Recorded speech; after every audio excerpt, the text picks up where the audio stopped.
Hello. So this is to continue our previous discussion on whole self-care, right? Caring for our whole self, our mind, our body, and our spirit. So this video is going to focus more on our body, our physical self-care.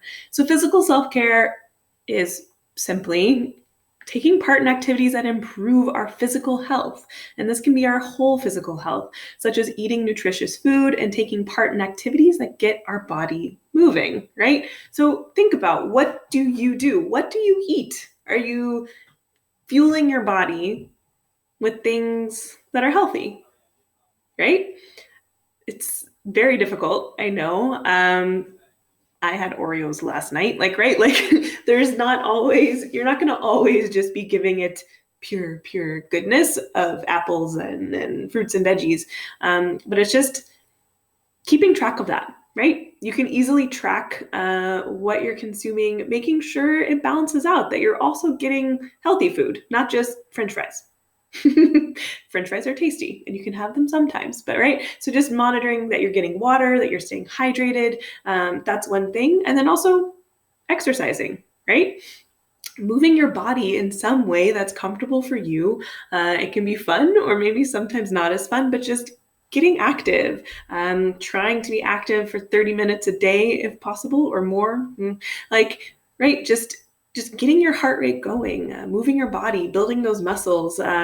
It's, trust me, easier to do it now as you're younger, to get that base there, to continue as you get older. So physical self-care, it's not complicated, right? There's different ideas. There's dancing. Learning a new TikTok dance is just as much physical self-care, right? You're moving, your heart rate's moving, you're also having fun. It can be working out, lifting weights, whatever it is for you. It can also be cleaning, which your parents would probably like, or people that you live with.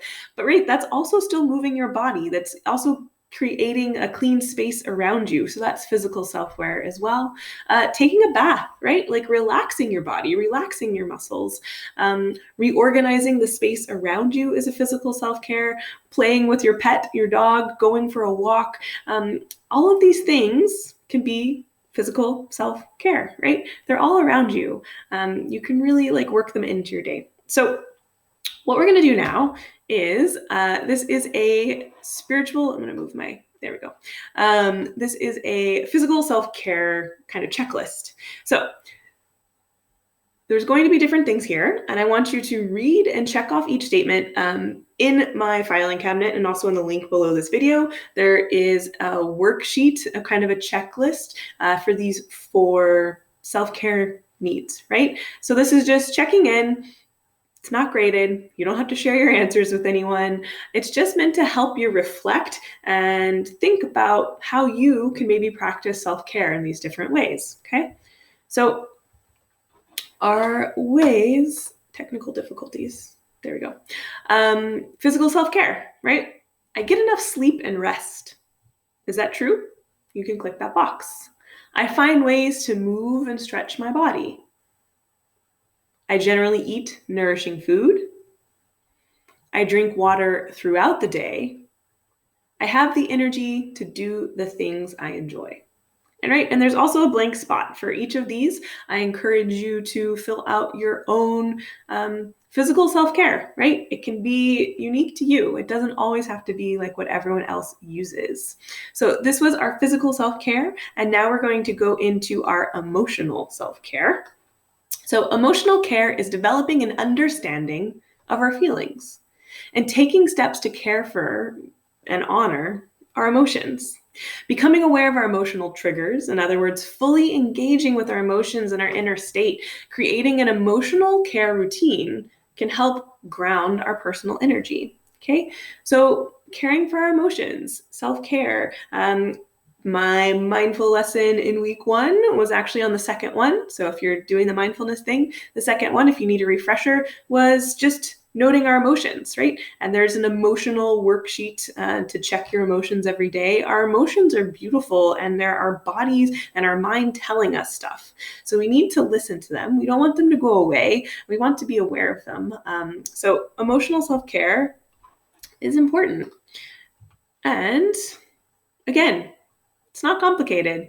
You can journal. You can watch a funny movie. Laughter. There's even something called laughter yoga, right? That you can participate in laughing, even if it starts out fake. Watching other people laugh and laughing ourselves kind of can release these endorphins, these chemicals in our brain that can help us. Emotional self-care is expressing your feelings, right? Verbalizing them, telling those around you how you're feeling. It can be creating new experiences. It can learn to say no. It can accept compliments. It can just smile more. Again, there are studies that even if you fake smile in the mirror every day, this can really help. So it seems silly, but just right now, take a moment and smile. And if you're in class, you can look around at each other and potentially laugh, and that's okay, right? It's the laughter and the smiling, right? So just practicing that, smiling more, smiling at others, even if we're behind a face mask, right? Practice with your friends if you can actually tell when they're smiling or not. Look closely in our eyes. Your eyes will crinkle, your eyes will lift up. And so being more aware of what it looks like when someone's smiling or someone's sad when you can only see half of their face is a new emotional toolkit that we all kind of need to have. Emotional self-care can also be crying it out. I cry a lot. And I'll cry if I haven't cried in a week or so. I'll watch a really sad movie just to make myself cry. Our tears can actually release stress, right? So, and also, same thing, ask for help.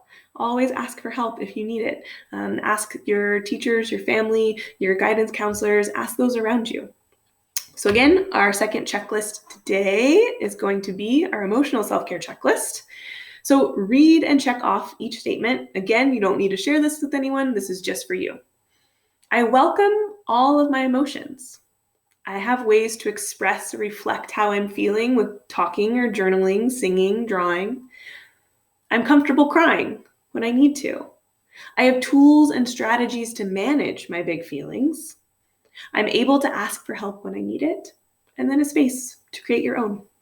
So this was our physical and emotional self-care, and we're going to be back with our social and spiritual self-care in the next video. So I hope you enjoyed this. Don't forget to print out, or at least maybe write or jot down on a piece of paper what your self-care techniques.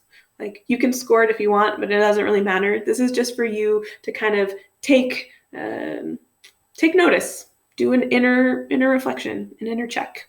Okay, so I will see you for the next video.